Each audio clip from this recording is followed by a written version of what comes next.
Thanks for having us again, Andrew. Would you like to just introduce yourself and the farm today? Yep, so my name is Andrew Robinson. I'm the Farms Director here at Heathcote Farms.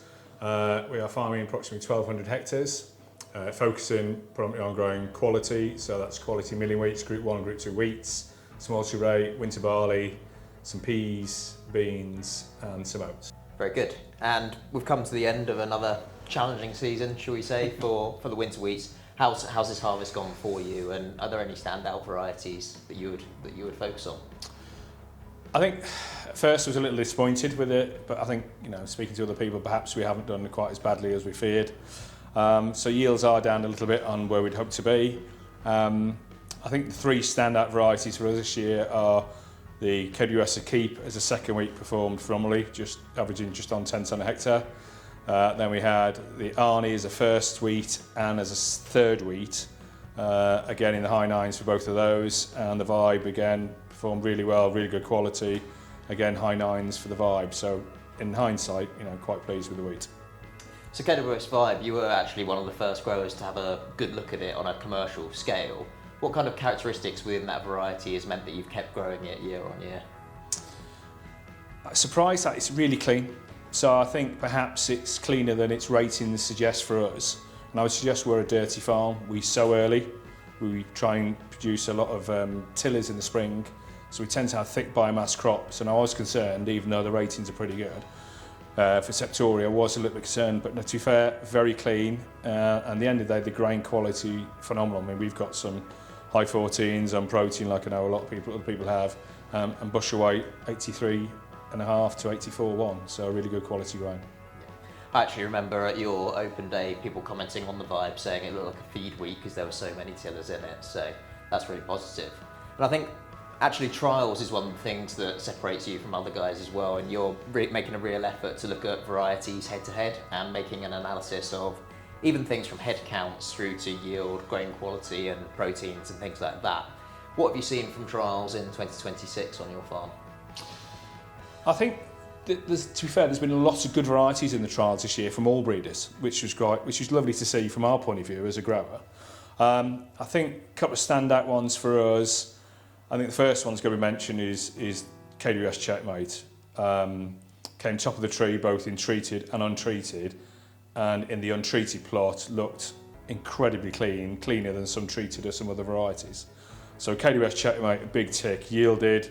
Actually gave a reasonable amount of protein, good quality of grain as well, so massive tick. I think that's got huge potential. And we also really like the Mlessie. Again, came sort of reasonably way middle of the pack on the treated, but up on the untreated again, extremely clean all the way through. We lost a few tillers, and I don't think we sowed it quite thick enough. So something lesson we'll learn. I think we'll definitely take that forward, the Mlessie, and throw a few more seeds per square metre down in the autumn.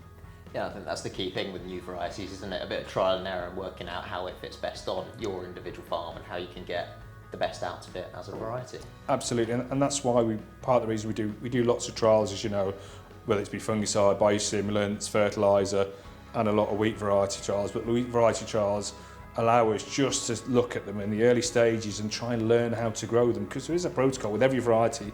There's certain things you ought to do with every variety, and so which gives us that opportunity early doors to have a look at these varieties and try and get ahead if we can.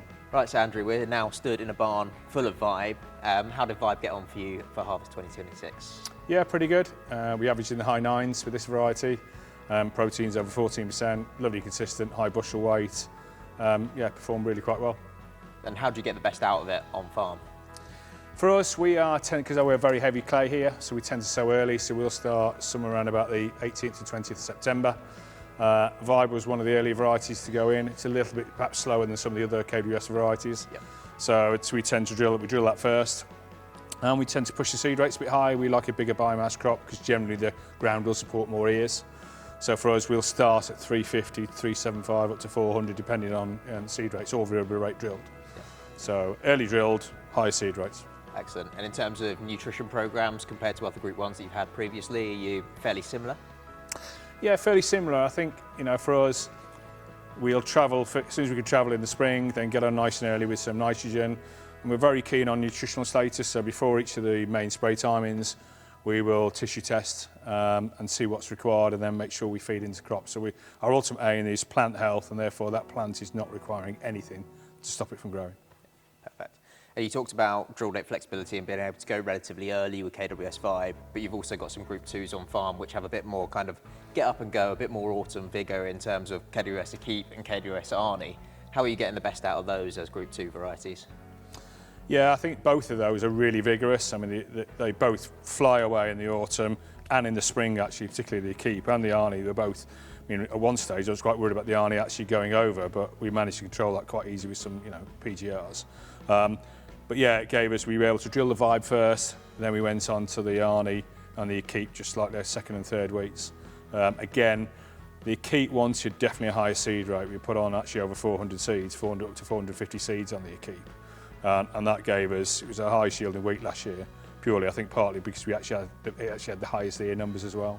So going forward, we will be sticking at the Equipe for all our second wheat and a bit of Arnie on our second wheat. The Equipe will be 400 to 450 seeds and keep that seed number up. Spot on. Great. Well, it's been really good to speak to you, Andrew. Thanks for having us, and we look forward to seeing you again next year.